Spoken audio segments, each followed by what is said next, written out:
గంగా జలము తెచ్చి నీకు అభిషేకము చేతునంటే గంగా జలమున సేప కప్పల ఎంగిలంటున్నావు శంభో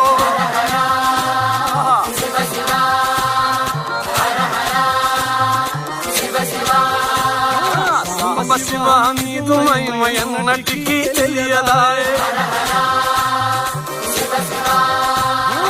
ఆవు పాలు తెచ్చి నీకు అర్పితము చేతునంటే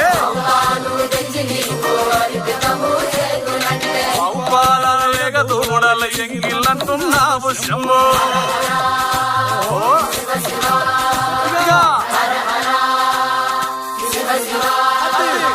సాంబ శివ నీదు మహిమయన్నటికీ తెలియదాయే